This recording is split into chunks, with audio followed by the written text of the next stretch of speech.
Spotykamy się dziś, by pochylić się nad procesem, który jest równie powszechny co tajemniczy. Jak w świecie męskiej energii, często ukierunkowanej na działanie, logikę i siłę, rodzi się i rozkwita tak subtelne uczucie jak miłość. Jak jego serce, często inaczej wyrażające swoje prawdy, komunikuje to, co najważniejsze. Chcę Cię dziś zaprosić do spojrzenia na ten proces inaczej. Nie jak na zestaw reguł do nauczenia, ale jak na delikatny, organiczny rozwój, w którym biologia, psychika i osobiste doświadczenia splatają się w jedno. Zakochanie, o którym będziemy mówić, nie jest prostą decyzją. Rzadko kiedy jest logiczne. Jest raczej jak głęboko ukryty nurt, który przez długi czas płynie niewidoczny, by w pewnym momencie z całą mocą wpłynąć na bieg życia. To podróż w głąb, zarówno jego, jak i Twoja, bo zrozumienie jego mechanizmów nieuchronnie prowadzi do głębszego zrozumienia siebie. Zapomnijmy na chwilę o strategiach i grach. Wejdźmy w przestrzeń czystej obserwacji, empatii i akceptacji. Pozwól, że będę Twoim przewodnikiem na tej ścieżce, krok po kroku, w głąb tego niezwykłego procesu. Krok pierwszy. Pierwotna iskra, szept ciała. Wszystko zaczyna się od zmysłów. Zanim umysł zdąży cokolwiek nazwać, zanalizować czy ocenić, ciało już wie. To pierwszy, najbardziej pierwotny etap, który często mylnie spłycamy do powierzchownej oceny. W rzeczywistości jest to coś znacznie głębszego. To prastary, biologiczny mechanizm rozpoznania. Mężczyzna jako istota w dużej mierze wizualna odbiera świat przez obraz. Jego wzrok przyciąga nie tyle idealne piękno, co pewna harmonia, energia, która emanuje z ciebie. Może to być sposób, w jaki się uśmiechasz, siła i pewność w twoim spojrzeniu, albo gracja, z jaką poruszasz się przez świat. To nieświadomy, ewolucyjny szept, który mówi mu: zatrzymaj się, spójrz, coś jest tutaj inaczej. Jest w tym jednak coś więcej. To spotkanie jest często echem jego własnej psychiki. W psychologii mówimy o tym, że każdy mężczyzna nosi w sobie nieświadomy, wewnętrzny wzorzec cech, które go dopełniają. Kiedy spotyka kobietę, która rezonuje z tym wzorcem, dochodzi do czegoś na kształt rozpoznania. To uczucie, że znacie od zawsze, choć widzicie po raz pierwszy. Twoja obecność sprawia, że on sam czuje się bardziej kompletny, bardziej żywy. Ta energia, o której mówimy, to nic innego jak Twoja autentyczność. To spójność między tym, kim jesteś w środku, a tym, jak manifestujesz się na zewnątrz. To poczucie swobody we własnej skórze. To właśnie ta wewnętrzna harmonia jest tym, co prawdziwie przyciąga, bo jest sygnałem zdrowia i integralności. Nie zapominajmy jednak, że ta nagła iskra może być dla niego równie dezorientująca, co ekscytująca. To nie jest tylko przyjemne uczucie. To zakłócenie. Pojawienie się kogoś, kto wywołuje tak silną reakcję, wytrąca go z jego uporządkowanego świata, z jego rutyny. Może to wywołać subtelny niepokój. Z jednej strony czuje magnetyczny pociąg, z drugiej instynktowną chęć, by się cofnąć i odzyskać równowagę. Jego spojrzenie będzie szukać Twojego, zatrzymując się na ułamek sekundy dłużej, niż wymaga tego społeczna konwencja. Jego źrenice mogą się delikatnie rozszerzyć. Jego ciało, nawet jeśli rozmawia z kimś innym, będzie podświadomie zwrócone w Twoją stronę. Może zauważyć coś konkretnego, co mu się w Tobie podoba. Sposób, w jaki marszczysz nos, gdy się śmiejesz, albo pasję, z jaką opowiadasz o swojej pracy. Prawdziwym sygnałem jest obserwacja i komentarz dotyczący czegoś unikalnego dla Ciebie. To pokazuje, że on nie tylko patrzy, ale i widzi. Możesz zauważyć, że w Twojej obecności nieświadomie poprawia ubranie, włosy, prostuje się. To nie jest próżność. To instynktowne wystawianie się, głęboko zakorzeniona chęć zaprezentowania się z jak najlepszej strony. Zrozumienie tego etapu jest kluczowe. Nie chodzi o to, byś spełniała jakieś standardy. Chodzi o to, byś była sobą w swojej pełni. Krok drugi. Fascynacja i dążenie. Budowanie połączenia. Pierwotna iskra, jeśli nie zgaśnie, rozpala ogień ciekawości. Mężczyzna przechodzi z trybu pasywnej obserwacji do aktywnego dążenia. Tu kończy się czysta biologia, a zaczyna psychologia. Fizyczne przyciąganie było zaproszeniem. Teraz on decyduje się na działanie. Na tym etapie jego energia zaczyna krążyć wokół ciebie w bardziej zauważalny sposób. Będzie szukał pretekstów do kontaktu. Przypadkowe spotkania stają się jakby mniej przypadkowe. Wiadomości pojawiają się częściej. To, co go napędza, to rosnąca fascynacja. Kim jesteś poza tym, co zobaczył na pierwszy rzut oka? To jest moment, w którym jego umysł staje się jak gąbka. Mężczyzna, który zaczyna się zakochiwać, słucha. Słucha aktywnie, analitycznie. Zadaje pytania, które wykraczają poza uprzejmą pogawędkę. Nie pyta tylko, co robisz, ale dlaczego to robisz. Chce poznać twoje motywacje, twoje pasje, twoje wartości. Podświadomie sprawdza punkty wspólne, ale też fascynujące różnice. Zwróć uwagę, czy jego zainteresowanie dotyczy tylko waszej dwójki, czy też rozszerza się na twój świat. Czy pyta o twoich przyjaciół, rodzinę, pracę, nie po to, by oceniać, ale by zrozumieć kontekst, w którym żyjesz?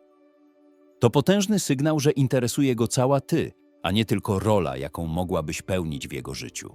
Ten proces dążenia nie jest prostą, gładką drogą, jest pełen wewnętrznego testowania i niepewności. On nie tylko poznaje ciebie, ale także obserwuje samego siebie w twojej obecności. Zadaje sobie pytania, czy jest w stanie sprostać kobiecie, która go tak fascynuje. Ważne jest, by odróżnić to autentyczne dążenie od pogoni napędzanej przez ego. Mężczyzna, który goni dla sportu, skupia się na zdobyciu. Mężczyzna, który dąży z fascynacji, skupia się na odkrywaniu. On nie chce cię zdobyć, on chce cię poznać. Ta faza to czas inwestycji. On inwestuje swój najcenniejszy zasób, uwagę i czas. Zaczyna dostosowywać swój grafik. To świadomy wybór, by skierować swoją energię w twoją stronę. W tym dążeniu jest też ukryta jego własna wrażliwość. Każda próba kontaktu to mały akt odwagi, małe wystawienie się na ryzyko odrzucenia. A jednak ciekawość i nadzieja są silniejsze. Jego działania zaczynają tworzyć prawdziwe połączenie między jego światem a twoim. To po staranności, z jaką buduje tę więź, poznasz, czy myśli o czymś chwilowym, czy o fundamencie pod coś trwałego. Krok trzeci. Odsłanianie serca, narodziny prawdziwej bliskości. Stabilne połączenie budzi głód czegoś więcej.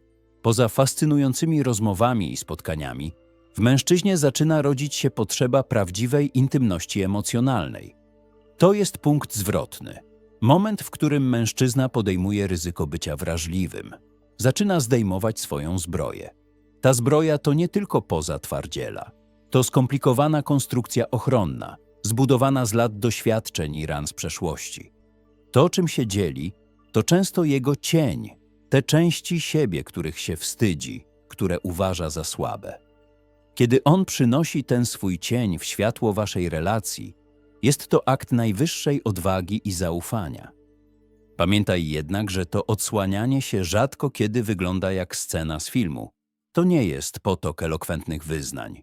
Częściej jest to coś znacznie bardziej niezdarnego i subtelnego. Może to być jedno, rzucone mimochodem zdanie o jego trudnej relacji z ojcem, po którym natychmiast zmienia temat. Może to być przyznanie się do błędu lub niewiedzy w jakiejś kwestii, co dla wielu mężczyzn jest aktem ogromnej pokory. Twoja reakcja w tym momencie jest absolutnie kluczowa. Nie chodzi o to, byś rozwiązała jego problemy. Chodzi o stworzenie bezpiecznej przestrzeni. Co to oznacza w praktyce? To aktywne słuchanie bez przerywania. To zadanie pytania. Chcesz o tym porozmawiać? Czy po prostu chciałeś to z siebie wyrzucić?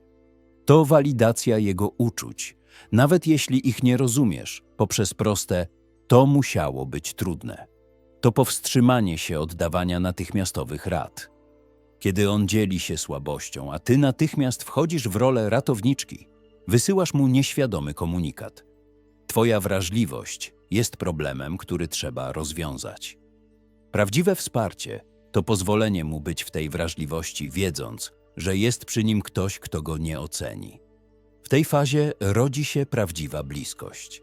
To poczucie, że możecie być razem w ciszy i nie jest ona niezręczna. To poczucie bycia zespołem. On zaczyna cię wspierać nie tylko w trudnościach, ale także w twoim rozwoju. Cieszy się twoimi sukcesami, jakby były jego własnymi. Ten etap jest cichy, ale to właśnie w tej ciszy i bezpieczeństwie, w akceptacji wzajemnej wrażliwości, uczucie zapuszcza głębokie korzenie. Krok 4. Świadoma decyzja, zakorzenienie w przyszłości. Gdy emocjonalna bliskość staje się faktem, przychodzi czas na etap, który można by nazwać cichą integracją.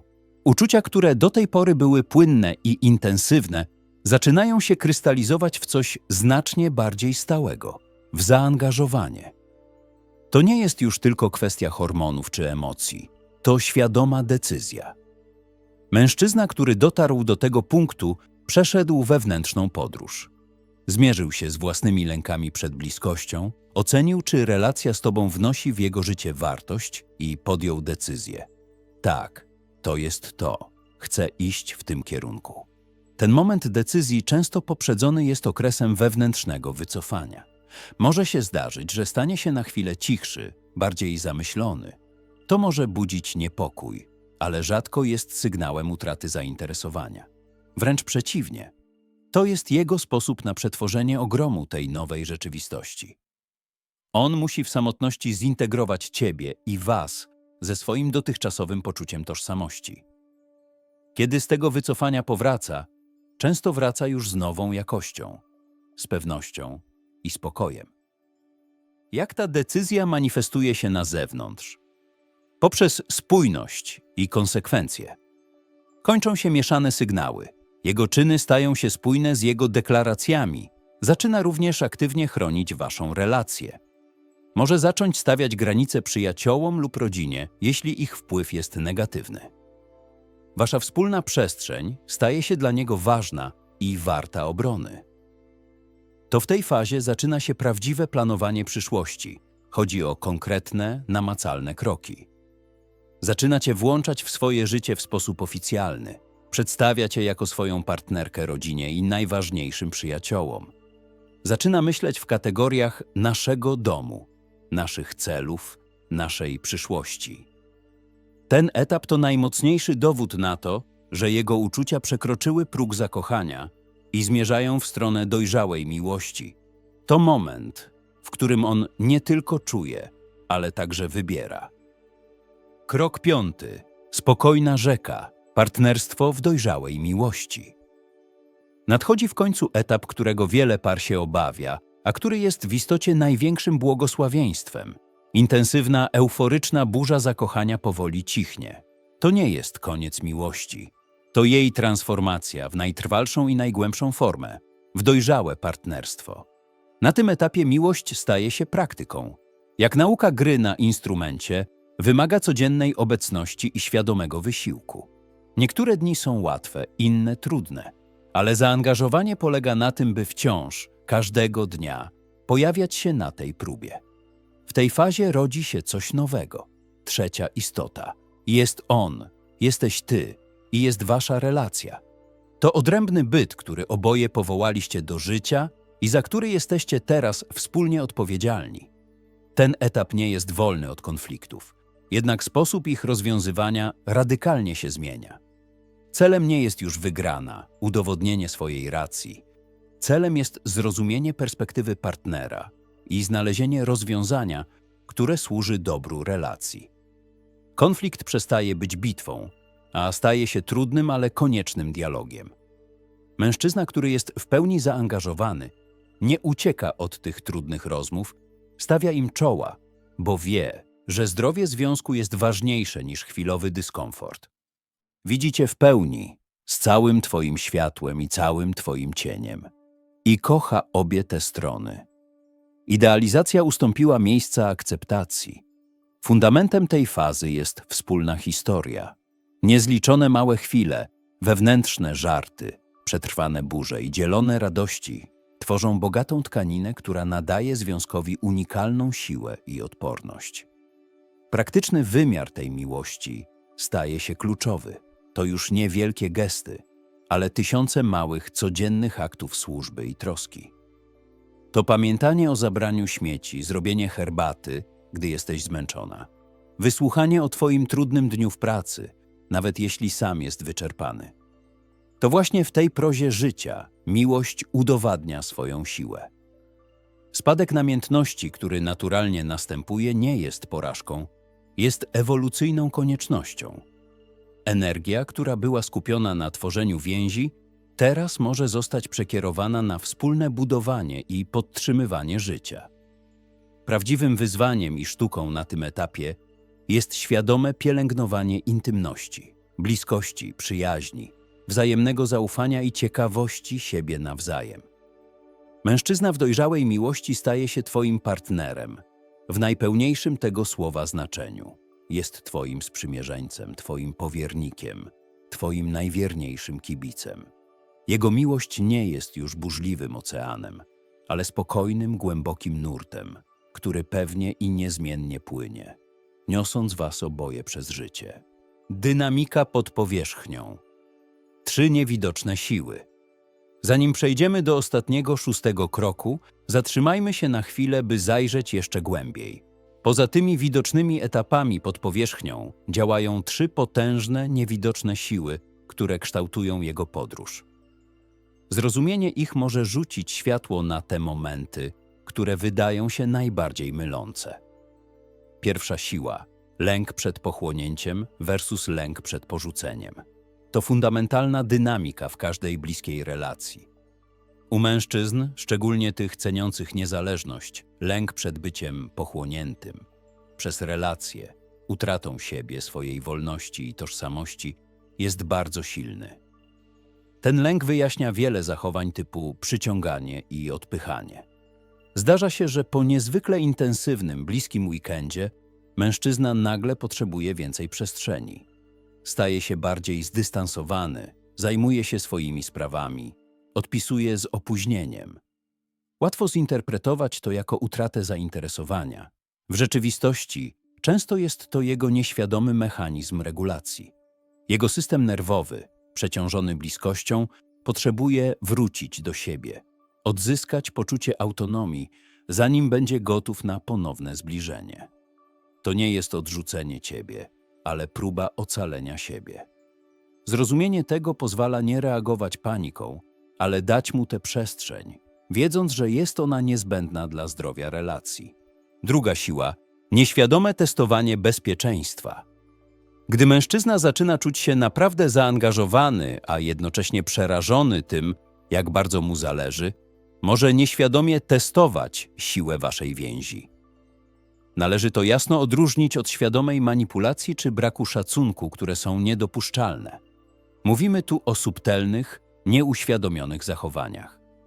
On podświadomie zadaje pytanie, czy zostaniesz, nawet jeśli nie będę idealny? Czy nasza więź jest na tyle silna, by to przetrwać? Może to przyjąć formę bycia bardziej irytującym, marudnym, zdystansowanym, a nawet sprowokowania drobnej kłótni o błahostkę. Jeśli twoja reakcja jest spokojna, jeśli potrafisz nazwać to, co się dzieje, czuję między nami dystans, czy wszystko w porządku, zamiast eskalować konflikt, on otrzymuje potężny komunikat. Ta relacja jest bezpieczna. Możemy przetrwać trudności. To buduje ogromne zaufanie. Trzecia siła – rola męskiej grupy odniesienia. Sposób, w jaki mężczyzna mówi lub nie mówi o tobie swoim najbliższym przyjaciołom, jest potężnym wskaźnikiem. Początkowo może nie mówić nic, chroniąc kruchą nową więź. To normalne. Potem może rzucić luźny, ogólny komentarz. Ale moment, w którym zaczyna dzielić się z nimi swoimi uczuciami, wątpliwościami i radościami związanymi z tobą, jest ogromnym krokiem. Jego plemię jest lustrem jego tożsamości. Wprowadzenie cię do tego kręgu, formalne lub nieformalne, to akt włączenia cię do jego świata na fundamentalnym poziomie. Co więcej, ich reakcja może wzmocnić lub osłabić jego własne uczucia. Jeśli widzą, że jesteś dla niego dobra, że przy tobie rozwija skrzydła, stają się sojusznikami tej relacji. Dlatego moment, w którym on z dumą i naturalnością mówi: chodźcie, chcę wam kogoś przedstawić, jest znacznie ważniejszy niż wiele romantycznych deklaracji. Krok 6. Krajobraz indywidualny. Prawda poza schematem. Przeszliśmy razem przez te 5 etapów, ale muszę na koniec dodać najważniejszy, 6. krok. A jest nim świadomość, że ta mapa jest tylko mapą, nie jest samym terytorium. Każdy mężczyzna jest innym, unikalnym krajobrazem, ukształtowanym przez jego własne doświadczenia. Jego przeszłość ma ogromne znaczenie. Jeśli jego poprzednie związki kończyły się zdradą lub porzuceniem, może być znacznie ostrożniejszy w fazie budowania zaufania. Jego relacja z matką również kształtuje jego wzorce przywiązania. To nie jest twoja wina ani twoje zadanie, by go leczyć, ale świadomość tych wzorców pozwala na większą empatię i zrozumienie jego, czasem nielogicznych, reakcji. Ta podróż miłosna jest nierozerwalnie spleciona z jego osobistą podróżą ku dojrzałości. Miłość staje się potężnym katalizatorem wzrostu. Zmusza go do konfrontacji z własnym cieniem, z lękiem przed intymnością, z egoizmem. Istnieje wiele mitów, które mogą zaciemniać obraz. Mit mężczyzny, który nie czuje, podczas gdy często po prostu inaczej komunikuje swoje uczucia. Mit, że miłość to stan, który po prostu jest, podczas gdy w rzeczywistości jest ona procesem, który wymaga pielęgnacji. Oraz największy mit, że miłość polega na znalezieniu swojej drugiej połówki. Prawda jest taka, że miłość rozkwita najpełniej pomiędzy dwojgiem całych, choć wciąż rozwijających się ludzi. Dlatego twoim zadaniem nie jest odhaczanie kolejnych punktów na liście. Twoim zadaniem jest kultywowanie w sobie przestrzeni ciekawości, cierpliwości i współczucia. Jest to interakcja 2 osób, które uczą się swoich kroków, czasem myląc rytm, czasem potykając się, ale wciąż próbując odnaleźć wspólną harmonię. Prawdziwa mądrość w miłości nie leży w posiadaniu wszystkich odpowiedzi. Leży w umiejętności zadawania właściwych pytań. Nie czy on mnie kocha, ale czy tworzymy razem przestrzeń, w której miłość może wzrastać. Zrozumienie tej drogi, od pierwszej iskry po dojrzałe partnerstwo, daje niezwykłą perspektywę. Uwalnia od lęku i niepewności, a w ich miejsce wprowadza empatię i spokój. To nie jest wiedza, która ma dać ci kontrolę, ale mądrość, która ma dać ci wolność. Wolność bycia autentyczną partnerką w tym niezwykłym procesie. Pamiętaj, że ostatecznym celem nie jest rozszyfrowanie go, ale stworzenie tak bezpiecznej i pełnej miłości przestrzeni, by on sam zechciał ci swoje serce otworzyć. Najbardziej pociągającą siłą nie jest to, co robisz, ale to, kim jesteś. Twoja własna pełnia, samoakceptacja i miłość do siebie. To właśnie one tworzą przestrzeń, w której drugi cały człowiek może cię spotkać. A najpiękniejszym krokiem, jaki możesz zrobić już dziś, jest po prostu bycie w tej przestrzeni z pełną akceptacją i otwartym sercem. Ta podróż ku zrozumieniu nie kończy się tutaj. Ona jest kontynuowana każdego dnia, w rozmowach, gestach i historiach, które dzielimy. Jeśli ta refleksja poruszyła coś w tobie, jeśli przyniosła choć odrobinę jasności lub ukojenia, podziel się jednym wglądem, jedną myślą w komentarzu poniżej.